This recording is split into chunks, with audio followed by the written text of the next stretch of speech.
नमस्कार, मैं हूं डॉक्टर प्रभात कौशिक।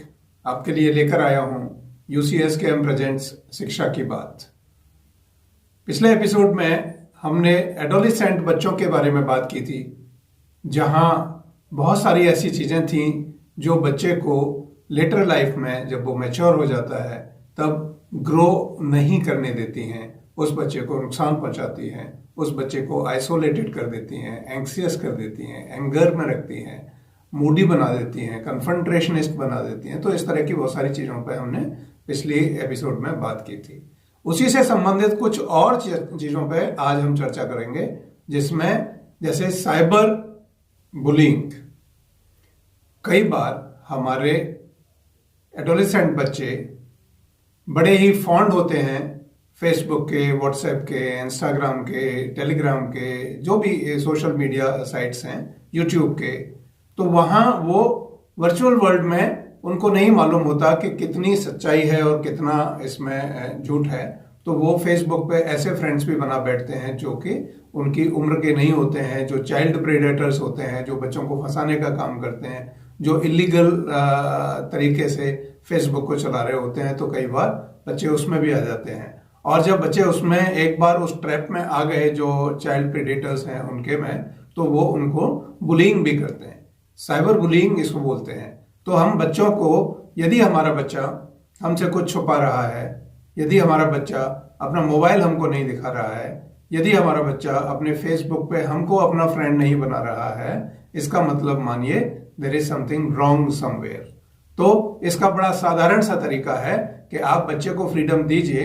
वो यदि पहले तो सोशल मीडिया कोई ऐसी रिक्वायरमेंट बच्चे की है नहीं, मगर फिर भी उसका मन है तो आप उसको फ्रीडम दीजिए कि ठीक है, कोई बात नहीं है, तुम करो, हम तुम्हारे साथ हैं। मगर तुम यदि फेसबुक पे अपना अकाउंट बना रहे हो तो उसमें फ्रेंड लिस्ट में हम भी होने चाहिए, ताकि हम तुम्हें बता सकें। ये नहीं कि हम तुम्हारे ऊपर पहरा दे सकें, उस बच्चे को ये फील होना चाहिए कि हम तुम्हें बता सकें कि क्या गलत है, क्या सही है। सो इसके लिए पेरेंट्स का एक बहुत बड़ा रोल बनता है, और वो बच्चे को चाइल्ड बुलिंग से बचा सकते हैं। बहुत सारे केसेस हिंदुस्तान में ऐसे हुए हैं, वर्ल्ड वाइड भी हुए हैं, जहां फेसबुक के जरिए चाइल्ड प्रेडेटर्स ने बच्चे को अपने ग्रिप में लिया, और ग्रिप में लेने के बाद में उसका मिसयूज किया। कई बार बच्चे का अब्यूज भी हो जाता है। तो ऐसे में मेरी आपको राय है कि साइबर बुलिंग से बच्चे को बचाने की जरूरत है। आप उसके साथ यदि रहेंगे तो उसके साथ कोई साइबर बुलिंग नहीं होगी। आप उसके फ्रेंड बनिए, फेसबुक पर भी बनिए, और बाकी जगहों पर भी जहां जहां वो जाता है आप उसको अलाउ करिए, मगर साथ में चलिए। जब आप साथ में चलेंगे तो आप पाएंगे कि कहीं कुछ गलत हो रहा है, तो आप करेक्टिव स्टेप्स ले पाएंगे या बच्चे को सजेस्ट कर पाएंगे। And this can be done only in a friendly manner. जबरदस्ती करके बच्चा नहीं मानेगा। आप यदि जबरदस्ती उसको फेसबुक से दूर हटाएंगे तो वो किसी और नाम से फेसबुक बना लेगा, और उसके पासवर्ड्स भी बच्चे कई बार इतने स्ट्रांग रखते हैं कि आप क्रैक नहीं कर सकते, और बार बार आप उसको ट्रैक डाउन करेंगे बच्चे को, बार बार वो बच्चा कोई नए नाम से अपनी फेसबुक बना लेगा। तो ये इसको पकड़ पाना बहुत मुश्किल है। आसान तरीका एक ही है कि बच्चे के साथ फ्रेंडली रहें, और फ्रेंडली रह के उस बच्चे के लिए कि फ्रेंड लिस्ट का पार्ट बन जाए, और उसको वो जो कर रहा है वो करने दें। धीरे धीरे आप पाएंगे कि बच्चा कुछ दिन बाद ही अपना इंटरेस्ट इन सब चीजों में लूज कर देगा और जाएगा अपनी पढ़ाई की तरफ।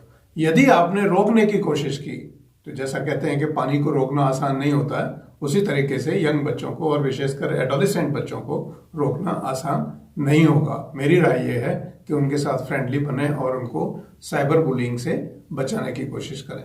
कई बार ये बच्चे बहुत मजे लेते हैं, बहुत एक्साइटेड होते हैं ड्राइविंग के लिए। जब आप घर में नहीं होते हैं और आपकी गाड़ी खड़ी होती है तो बच्चा चुपके से चाबी निकालता है और बाहर धीरे से ले जाता है, फिर चलाता है, और उसमें कई बार एक्सीडेंट्स होते हैं, और एक्सीडेंट्स की संभावना हमेशा बनी रहती है। तो बच्चे को ड्राइविंग प्रॉपर तरीके से सिखवाएं। हर एक शहर में ड्राइविंग स्कूल्स हैं। ड्राइविंग स्कूल में उसकी अप्रोप्रिएट एज पर उस बच्चे को ड्राइविंग का कोर्स कराएं, जिसमें कुछ थ्योरी भी सीखने को मिलेगी, कुछ प्रैक्टिकल भी सीखने को मिलेगा, और कॉन्फिडेंस भी बच्चे में आएगा जब कोई ट्रेंड लोग उसको सिखा रहे होंगे। फ्रेंड्स से सिखवाने के बजाय आप उसको ट्रेंड लोगों से सिखवाइए तो वो ज़्यादा अच्छा रहेगा। और उसके ड्राइविंग एक्साइटमेंट को शुरू में आप कंटेन करके रखिए। उसको बताइए कि जब अप्रोप्रिएट एज आएगी तुझे गाड़ी भी देंगे, तुझे ड्राइविंग भी देंगे, तुझे ड्राइविंग सिखाएंगे भी और ड्राइव करने भी देंगे। कई बार दोस्तों ये देखने में आता है कि बच्चे जब स्कूल आ रहे होते हैं तो छोटा बच्चा बाइक ड्राइव कर रहा होता है और पेरेंट पीछे बैठे होते हैं। छोटा बच्चा even to the extent of class 6, 7, 8। ये ठीक नहीं है। ये बच्चे के जान के साथ खिलवाड़ है और आपकी अपनी जान के साथ खिलवाड़ है। दूसरा जो सड़क पर दूसरे लोग चल रहे हैं उनकी जान के साथ खिलवाड़ तो है ही, साथ ही साथ इलीगल भी है।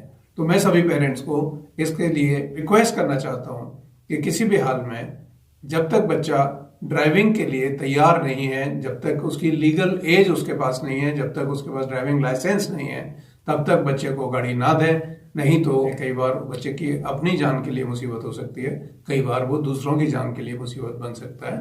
तो इस पे ध्यान दें। एक आजकल बड़ा फैंसी टर्म चला है, पजामा पार्टी।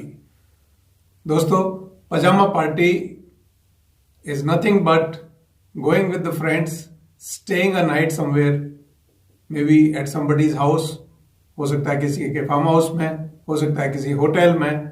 ये नए कल्चर का एक पार्ट बना है। इस पर नजर रखने की जरूरत है कि मेरा बच्चा जो पजामा पार्टी करने के लिए जिनके साथ जा रहा है वो क्या ठीक बच्चे हैं, क्या मैं अफोर्ड कर सकता हूं उन बच्चों के साथ भेजना। यदि नहीं हो सकता तो बच्चे को समझाया जाना चाहिए कि नहीं, तुम्हारे लिए ये अप्रोप्रिएट नहीं है। और कोई वहां बहुत ज्यादा कोई वहां कीर्तन नहीं होने जा रहा है, वहां कुछ नहीं होने जा रहा है। जो करना है घर में हमारी प्रेजेंस में करो, हम अरेंज करते हैं तुम्हारे लिए। या किसी भी एक पेरेंट के घर पे हो रहा है, ठीक है, अंडर ऑब्जर्वेशन है। पजामा पार्टी आजकल अंडर एज बच्चों के लिए तो मैं विशेष कर कहूंगा, जो 18 साल के नहीं हैं उनको पेरेंट्स को समझाना चाहिए कि आपकी आवश्यकता ये पजामा पार्टी नहीं है। इस समय आपको अपना भविष्य बनाना चाहिए, आपको अपने पेरेंट्स और अपने भविष्य की तरफ देखना चाहिए, ना कि इस तरह के छोटे मोटे एंजॉयमेंट्स की तरफ। कई बार पजामा पार्टीज में सुनने में ऐसा आता है कि बच्चे नशा तक कर लेते हैं, बच्चे शराब या बियर तक पी लेते हैं, या कई बार ऐसा होता है। तो मैं इसमें पॉजिटिविटी ये देख रहा हूं कि बच्चे को आपस में बेंटिंग आउट करने का मौका मिल रहा है, वो खूब दोस्तों के साथ एंजॉय कर पा रहा है। मगर नेगेटिविटी मैं ये देख रहा हूं कि यदि किसी सीनियर पर्सन की ऑब्जर्वेशन में नहीं है तो खराब होने के चांसेस भी इसमें हैं। तो इसलिए पेरेंट्स को इस पे 2 बार सोचना चाहिए कि मुझे क्या करने की जरूरत है। कई बार दोस्तों हम देखते हैं हमारा बच्चा डिप्रेशन से में होता है। क्यों होता है? क्योंकि उससे कुछ गलतियां हो गई हैं। गलतियां इन द सेंस जैसे उसकी साइबर बुलिंग हो रही है और वो हमको बता ही नहीं रहा है। क्यों नहीं बता रहा है? क्योंकि हमने तो मना किया था कि तुम फेसबुक पे नहीं जाओगे। क्यों नहीं बता रहा है? कि हमने तो मना किया था कि सोशल मीडिया पे नहीं जाओगे। और फिर वो बताने की कोशिश भी करेगा तो हम कई बार उसको ऐसे कटाक्ष सरकास्टिक वे में बात करेंगे कि देख लो हमने तो मना किया था, हो गया ना।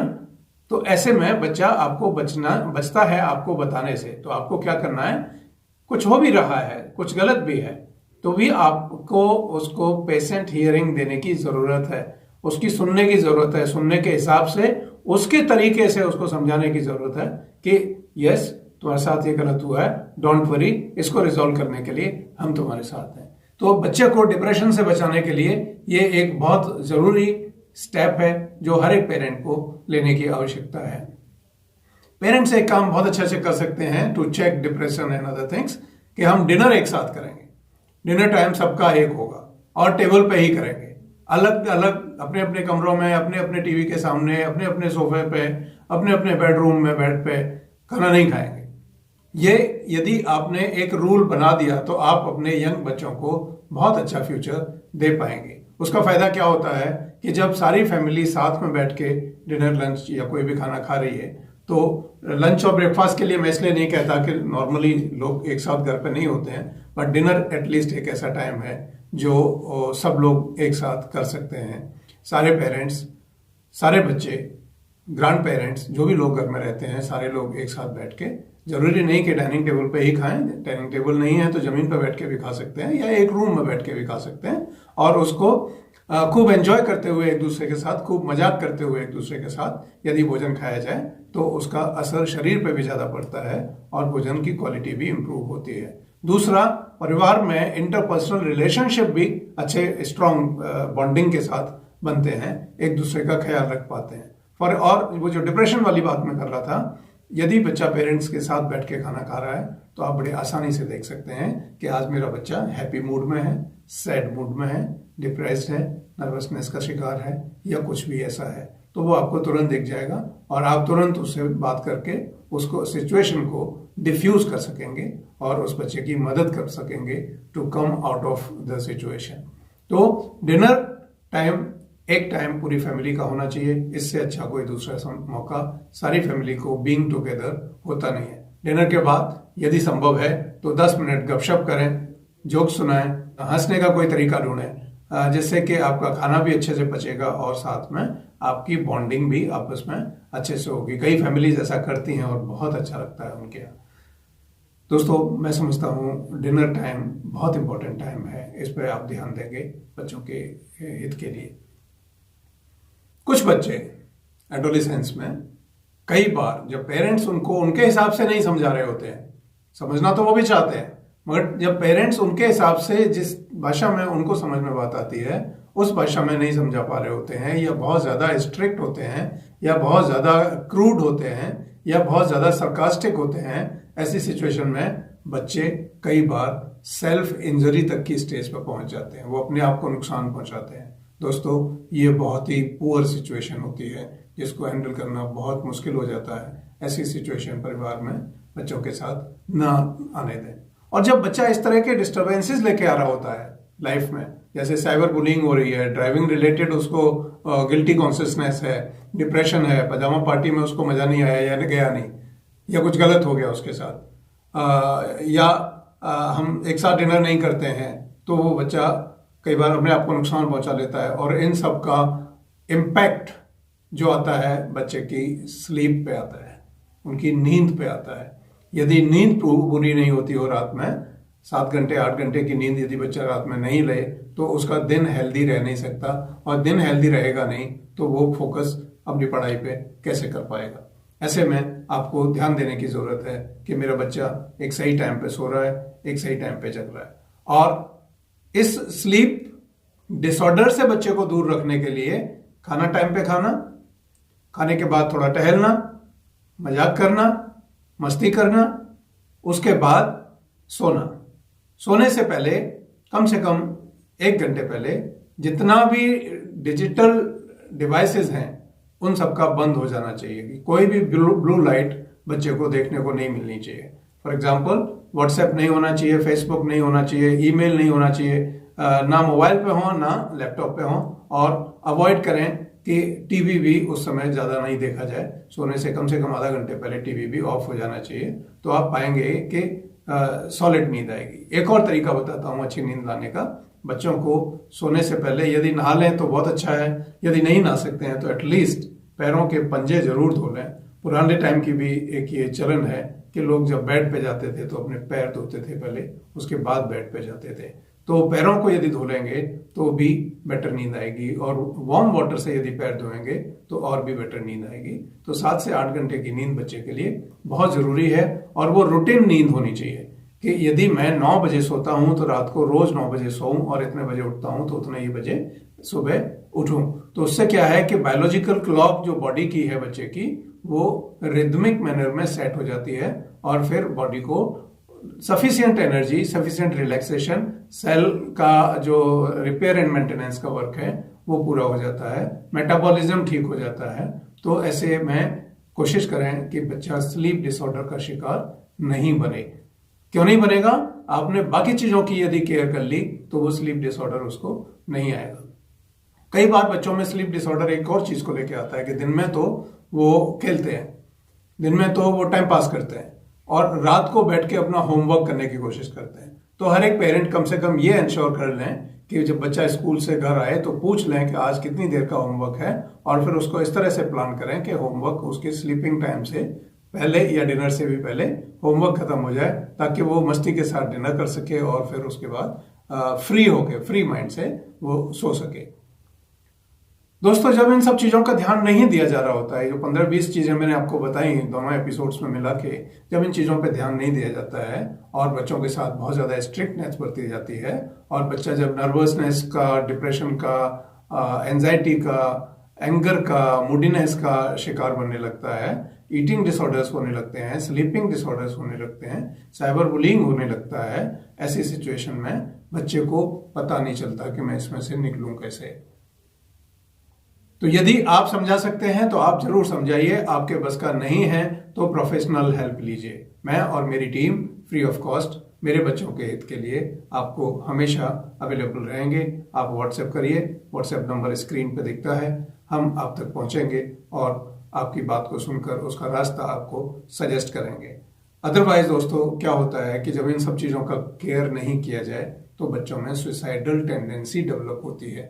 सुसाइडल टेंडेंसी समाज के लिए अभिशाप है, इसको हम सबको मिलके रोकना है। आप देख रहे होंगे समाज में आए दिन हम न्यूज़ सुनते हैं कि आज उसके बच्चे ने सुसाइड कर लिया, आज उसके बच्चे ने सुसाइड कर लिया। जीवन अनमोल है, हमको अपने बच्चों को इस तरह की टेंडेंसी से बचाना है, स्वस्थ रखना है, सुरक्षित रखना है और उसको खुश रखना है। With this I wish all the parents the very best. Take care of themselves and to take care of their own kids. Wish you all the very best.